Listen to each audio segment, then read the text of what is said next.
This story is titled, My Stepson, Who I Raised as My Own, Blocked Me from His Wedding Because His Fiancée's Family.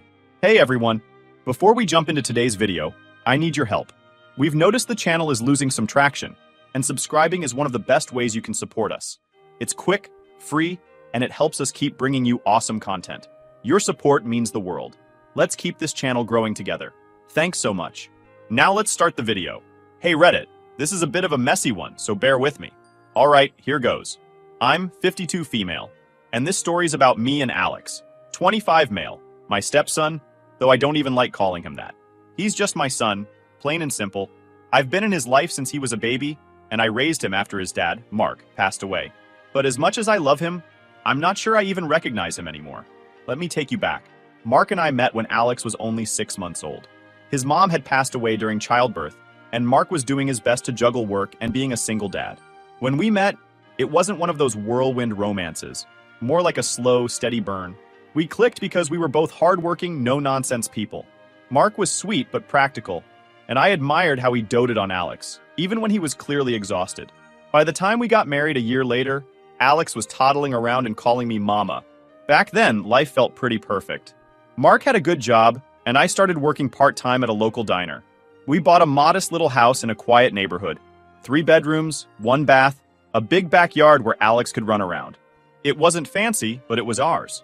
Things changed when Alex was 5. Mark passed away suddenly. An aneurysm. One day he was there, laughing at dinner, tucking Alex into bed, and the next, he was gone. I woke up that morning and noticed he hadn't moved. I thought he was just sleeping in for once, but when I nudged him, his body was cold. I can't describe the panic that took over. I remember screaming his name, dialing 911 with shaking hands, and trying to keep Alex away from the bedroom. When the paramedics told me he was gone, I was devastated. But I didn't have the luxury of falling apart. Alex was clinging to my leg, asking where Daddy was, and I had to be strong for him. After Mark's death, it was just me and Alex against the world.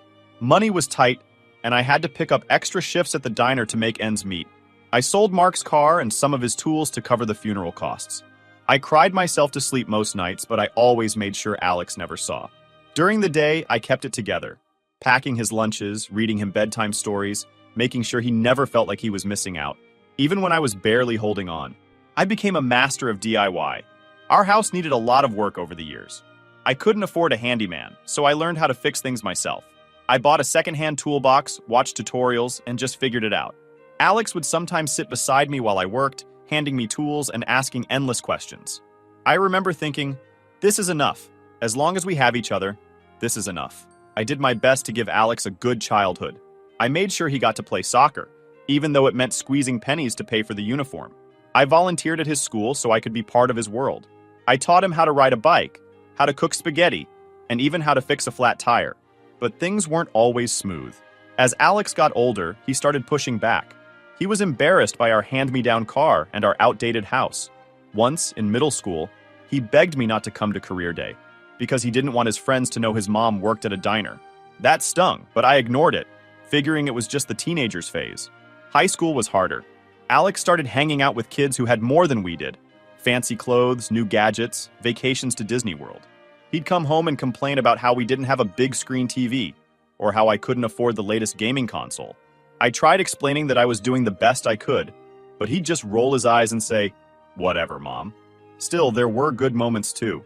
He got really into music during his teenage years, and I saved up to buy him a secondhand guitar. He played it non-stop, and for a while it felt like we were close again. He even wrote me a song once for Mother's Day. When Alex went off to college, I was both proud and heartbroken. Proud because he'd worked hard and earned a scholarship, and heartbroken because I knew our little house would feel empty without him. I helped him pack his things and set up his dorm, trying not to cry as I said goodbye. At first, he called me all the time, asking how to cook certain meals, telling me about his classes, even asking for advice about girls. But as the months went on, the calls became less frequent. I figured he was just busy. Then, during his sophomore year, he started dating that girl named Lily. I didn't meet her right away, but when I did, she seemed nice enough. But as the years went on, things started to shift. Alex visited less often, and when he did, he always seemed in a hurry to leave. He'd make comments about how the house was falling apart, or how I should modernize the kitchen. He said it with a laugh, like it was a joke, but I knew he meant it. It hurt, but I didn't let it show. I thought I'd done everything right, raising him with love, giving him everything I could, but somehow it felt like I was losing him. And the worst part was, I didn't know how to stop it. Alex was growing into someone I didn't recognize, and I wasn't sure if I was ready for what came next. Let me tell you about the first time I met Lily was during Thanksgiving break.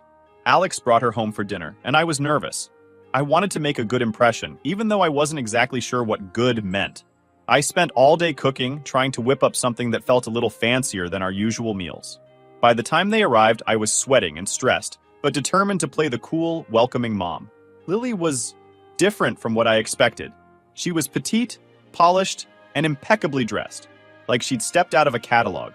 She greeted me with a polite smile and a soft handshake, calling me Ms. Last Name, even though I told her she could just call me by my first name. She was nice enough, but there was a distance to her that I couldn't quite put my finger on. Dinner was awkward. Lily didn't eat much, just picked at her plate while Alex practically inhaled the food. I tried to make conversation, asking her about school and her family, but her answers were short and clipped. Oh, my parents work in real estate. Yeah, I like college. It's been fun. I chalked it up to nerves. After all, meeting the boyfriend's mom can't be easy. But Alex? He seemed completely at ease. He couldn't stop smiling at her, and he kept brushing off her discomfort like it wasn't a big deal. When she quietly whispered something about the house being charming, Alex laughed and said, "Yeah, Mom's house is kind of old school, isn't it?" Smiled and laughed along, not wanting to make a scene. After they left, I felt a bit off. It wasn't that Lily was rude. She wasn't. But she didn't seem interested in me or my world. I told myself I was being paranoid, that she'd warm up eventually. But as their relationship grew, that disconnect only deepened. The next time Lily came over, it was for Christmas. I was looking forward to it, hoping we'd have a chance to bond. I even bought her a thoughtful little gift, a cozy scarf I'd seen her admiring during Thanksgiving. When she opened it, she smiled politely and said, "Thank you, this is nice." But there was no real warmth in her voice. Alex, on the other hand, lit up when he opened his gift from her, a sleek, expensive-looking watch. I didn't even know college students could afford watches like that. Throughout the visit, Lily seemed restless. She spent most of her time on her phone, scrolling through Instagram or texting. I caught her taking a few photos of Alex's room, which confused me until Alex explained later that she was showing her friends how he grew up. That made me feel small, like our home was some kind of curiosity to her. Then there were the comments. They were subtle, but they added up. "Your furniture has so much character. I've never seen a TV like that before. I can't believe you still have landlines."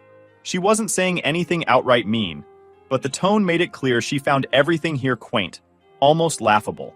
Alex either didn't notice or didn't care. He'd just laugh along and say, "Yeah, my mom's pretty old school." Over time, Alex started changing too. He began making similar comments about how the house was outdated, how I should think about remodeling, how I could spruce things up a little. It felt like Lily's world was bleeding into his, and I wasn't sure how to handle it. I remember one conversation vividly. Alex called me one night and asked if I'd ever considered upgrading the house. I laughed, thinking he was joking, but he wasn't. "Mom, you could get a loan or something. Lily's parents remodeled their kitchen last year, and it made such a difference. You'd love it." I was stunned. "Alex, do you know how much that would cost? Can't just drop tens of thousands of dollars on renovations." "Well, you could sell the house," he said casually, as if it were the simplest solution in the world. "You'd make a good profit and could move somewhere nicer." I told him firmly that this was my home, the home where I raised him, the home where his father and I built our life together. This house was everything to me. I thought he'd understand, but he just sighed and said, "All right, but don't be surprised if people think it's outdated." The turning point came about a year into their relationship. Alex invited me to dinner at Lily's parents' house. I was thinking maybe this was my chance to finally get to know her better. Their house was massive, the kind you see in magazines. High ceilings, marble floors, a pool in the backyard. I felt like I'd walked into a different world. Dinner was formal, too formal. There were multiple courses, a waiter, yes, a waiter in their house, and wine pairings I couldn't pronounce. Lily's parents were polite but also distant, and I could tell they were sizing me up. At one point, her mom asked me what I did for a living, and when I said I taught at a community college, she nodded and said, "That's nice." The pause said everything. I tried to engage, to find common ground, but it was like talking to statues. They seemed more interested in discussing their latest vacation to Europe or the new investment property they'd bought. Meanwhile, I was just trying not to spill soup on the white tablecloth. Alex, to my surprise, fit right in. He laughed at their jokes, joined in on their conversations about stocks and market trends, although his genuine self wasn't like that, and barely acknowledged me the whole night. I felt invisible, like I was just there to fill a seat. After dinner, as we were leaving, Lily's dad pulled Alex aside and handed him an envelope. I didn't think much of it until later, when I overheard Alex telling Lily it was a check to help him get on his feet. I couldn't believe it. Here I was, scrimping and saving to help him through college. And these people who didn't even know him, were just handing him money like it was nothing. That night, as I drove home, I couldn't stop replaying the evening in my head. It was clear that Lily came from a completely different world, one I'd never be part of. And Alex? He seemed to be slipping further into that world with every passing day. I felt like I was losing him, like the bond we'd built over the years was unraveling, and I didn't know how to stop it. By the time I got home, I was exhausted, physically, emotionally, everything. I sat in the living room, looking around at the house that I'd worked so hard to keep, and for the first time, it didn't feel like home. It felt like a relic of a life Alex was leaving behind, and I had no idea where that left me. Then, out of nowhere, Alex told me he and Lily were engaged. I wanted to be happy. I really did. He called one evening, his voice bursting with excitement, and said, "Mom, she said yes." I could hear Lily in the background, laughing and talking to someone else. My first reaction was to smile, but then the reality hit me. This was serious. My boy was getting married, officially becoming part of a world that felt more and more distant from mine. I congratulated him, of course. I told him how proud I was, how much I looked forward to being there for him and Lily. He seemed genuinely happy, and for a moment, I let myself believe everything would work out. I'd figure out how to navigate this new dynamic, no matter how out of place I felt. That's what moms do, right? The engagement party was set for a month later. Alex told me it would be just a small gathering at Lily's parents' country club. I didn't even know people still used country clubs. He assured me it was casual, nothing too fancy, but something about his tone made me skeptical. So I spent days stressing over what to wear. I finally settled on a simple dress I'd worn to a few faculty events. When I arrived at the club, I immediately knew I'd made a mistake. Casual? Not even close. The parking lot was filled with luxury cars, and every person walking in looked like they'd stepped off a fashion runway. Inside, the place was stunning. I felt like I'd walked into a movie set. Alex greeted me at the door with a quick hug, but he seemed distracted. He was wearing a tailored suit, something I'd never seen him in before. He looked so polished, so not like the Alex I knew. "Mom, you made it," he said, grinning. "Lily's parents are going to love meeting you." As I stepped further into the room, I realized I was completely out of my depth. Groups of people stood around in clusters, discussing things like stock portfolios, art galleries, and vacation homes. I stood awkwardly by the entrance for what felt like forever, before Alex finally introduced me to Lily's parents. "Mom, this is Mr. and Mrs. Harper," Alex said, gesturing to a tall man in a crisp suit, and a woman wearing a designer dress that probably cost more than my car. Mrs. Harper smiled, but it didn't reach her eyes. "It's so nice to finally meet you." Mr. Harper shook my hand firmly and said, "Alex has told us so much about you." I wondered if any of it was true. I tried to make conversation, but it quickly became clear we had nothing in common. When Mrs. Harper asked if I'd traveled much, I mentioned a road trip Alex and I had taken to the Grand Canyon when he was a kid. She smiled politely and said, "Oh, how quaint." Quaint? I think she could have chosen a better word. I excused myself soon after, retreating to a corner where I could just observe. It didn't take long for the cracks to show. Lily was making her rounds, introducing Alex to her parents' friends like he was a prize trophy. He smiled and nodded, but I could see the tension in his shoulders. At one point, she laughed and said, "Isn't Alex just the perfect fit for our family?" The way she said it made me disgusted, like he was being molded into something he wasn't. Then there were the whispers. I caught snippets of conversations as I moved through the crowd. "Oh, she's his mother?" someone said, their tone dripping with judgment. "I thought she'd be more put together." Another person laughed quietly. I tried to ignore it, but it was impossible not to feel the weight of their words. Meanwhile, Alex and Lily were at the head table, laughing and toasting with her parents. I couldn't help but notice how at home he seemed in their world, while I felt like an outsider looking in. It hurt, more than I wanted to admit. After dinner, Alex pulled me aside. "Mom, are you having fun?" he asked, his eyes darting around the room. I hesitated, then said, "It's different." He laughed nervously and said, "Yeah, I know it's not your usual scene, but it means a lot that you're here." Before I could say anything else, he leaned in and whispered, "Hey, just a heads up. Lily's family is big on appearances. Maybe try to blend in a little more?" I was confused. Blend in? Was he embarrassed by me? He must have noticed my expression because he quickly added, "Not in a bad way. Just, keep it low-key." I left the party early. As I drove home, tears blurred my vision. I kept replaying his words in my head over and over. Maybe try to blend in. I'd raised him, given him everything I had, and now I was supposed to pretend I didn't exist in his world? The engagement party was a wake-up call. Alex was moving further into Lily's world, and I was being left behind. For the first time, I started to wonder if there was even a place for me in his future, or if he'd already decided I didn't fit. Then I had another thing to deal with, the wedding. 2 weeks before the wedding, I was feeling cautiously optimistic. Despite everything, the engagement party, the tension with Lily's family, and Alex's increasingly distant behavior, I'd convinced myself I could still be a part of this day. After all, weddings are about family, right? That's what I kept telling myself, even as little signs started piling up that maybe I wasn't welcome. It started with the wedding details, or more accurately, the lack of them. I didn't know much about the plans because no one had told me anything. When I asked Alex about my role in the ceremony, he'd shrug and say, "Oh, don't worry about it, Mom. Just show up and enjoy." I thought they were just keeping things simple. But as time went on, it became clear I wasn't part of the inner circle. I wasn't asked to help with the planning, wasn't invited to dress fittings, and didn't even know what time I was supposed to arrive at the venue until I finally asked outright. The venue itself was another sore spot. Alex had casually mentioned it in passing. What he didn't know was that I had helped him secure it. A friend of mine from college managed the venue, and when Alex told me they couldn't book it because it was too exclusive, I'd quietly reached out to pull some strings. I thought I was doing something meaningful, something that would make him happy. Turns out, he never even connected the dots. When he talked about the venue, it was as if I had nothing to do with it. The real blow came one evening when Alex showed up at my house unannounced. He looked uncomfortable, shifting from foot to foot as he stood in the doorway. "Can I come in?" he asked. Of course I let him in, but he was acting weird.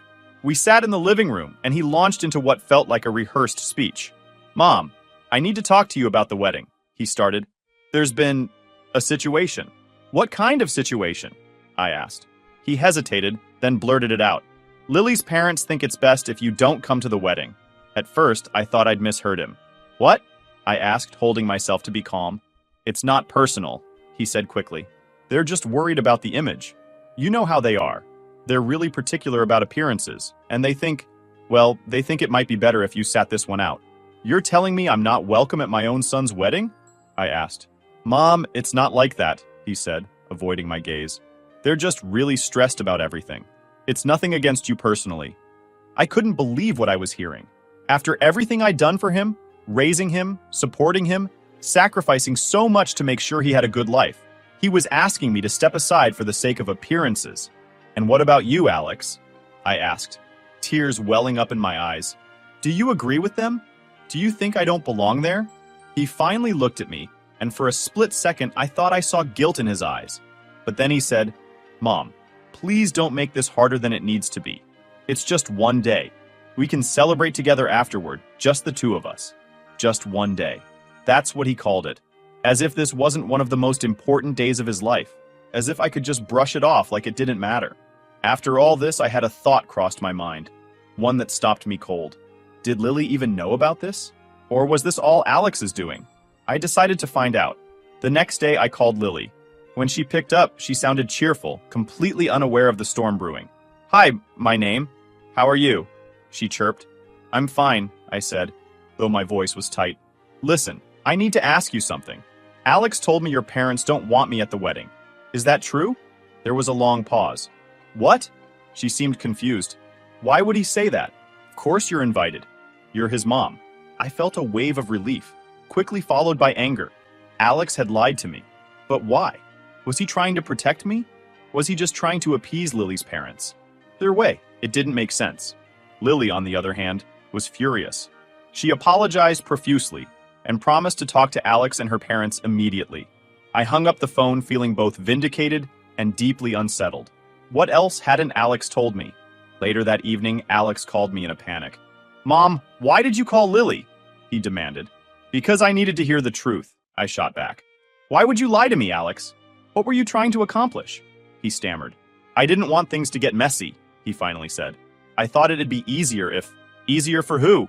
I interrupted. For you? For them? What about me, Alex? Did you even stop to think about how I'd feel? He didn't have an answer for that. Instead, he muttered something about how I was making a big deal out of nothing, and hung up. I sat there, stunned. How had it come to this? That night, I made a decision. I wasn't going to let anyone, Alex, Lily's parents, or anyone else, treat me like I didn't matter. I called my friend who managed the venue and told him to cancel the booking. When he asked why, I explained everything.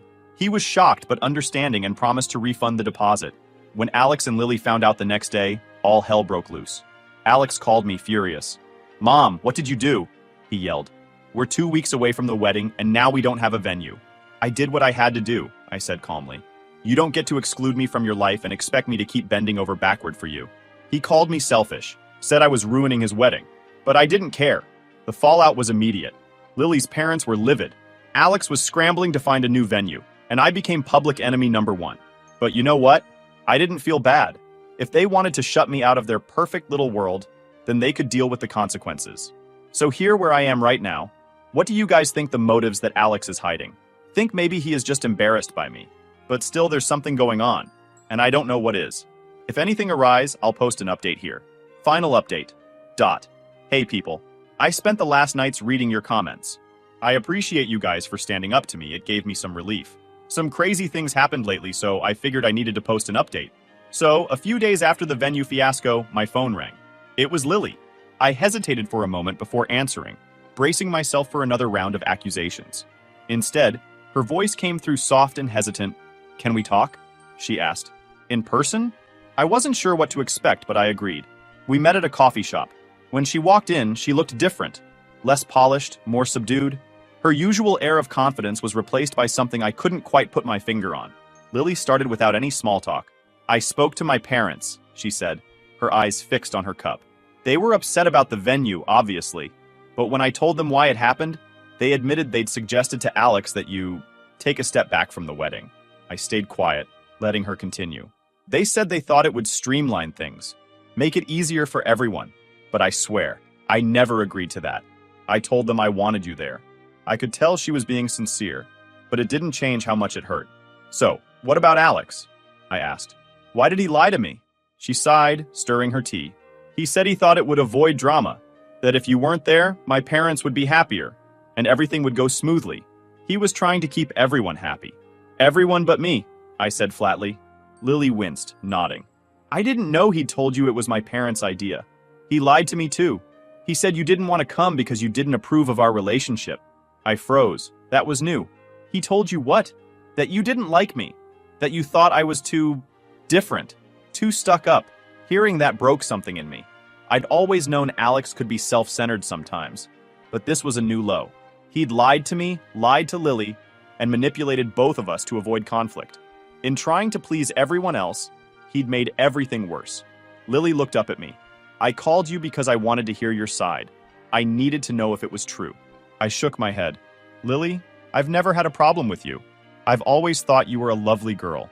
Sure, we're from different worlds, but that doesn't mean I don't want Alex to be happy. I didn't think I'd ever have to fight this hard to stay in his life. She nodded. I believe you, she said softly. And I'm sorry. For all of it. We sat there in silence for a while, letting everything sink in. Then, Lily said something I wasn't expecting. I don't know if I can go through with the wedding. What do you mean? I said. She hesitated, searching for the right words. Alex has been different lately.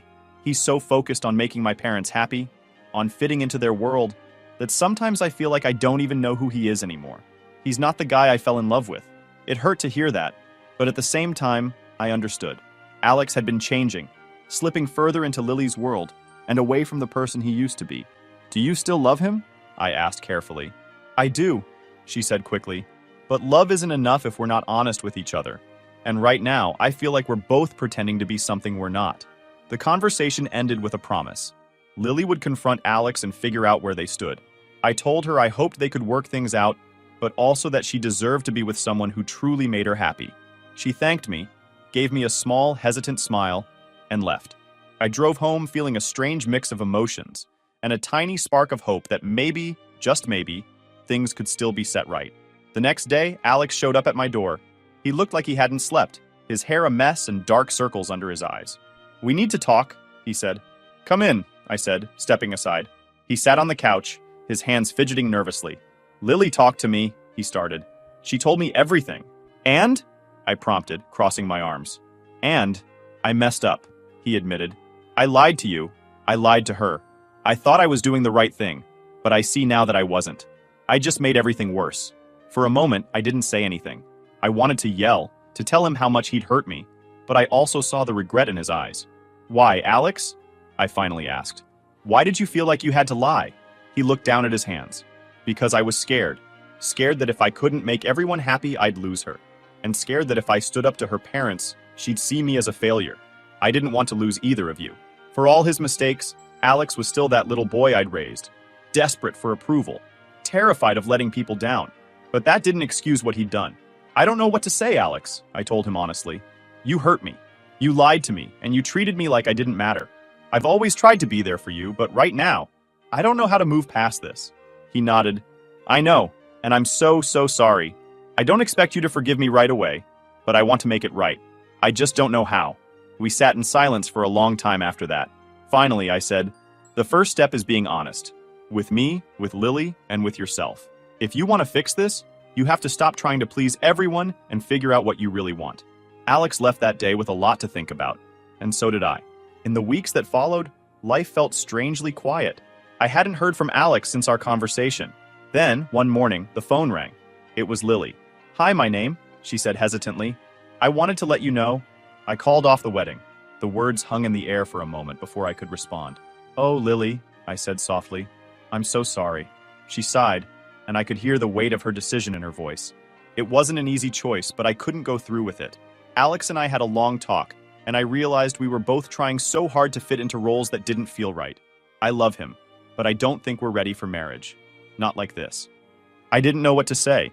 Part of me was relieved that she had the courage to recognize the problems before they became permanent, but I also felt sad for both of them. "Are you okay?" I asked. "I think so," she said. "It hurts, but it feels like the right thing to do. I just wanted you to know because, well, I know how much this has all affected you too." After the call, I sat in my kitchen thinking about all the moments that had led to this. The engagement party, the lies, the confrontation. It was like watching a house slowly crumble until there was nothing left to hold it up. I don't think the wedding would ever happen. And honestly, I don't think it was my fault. For now, I'm focusing on my own life, and my relationship with Alex would never be the same anymore. That's it, guys. This is my story. Tell me what you think.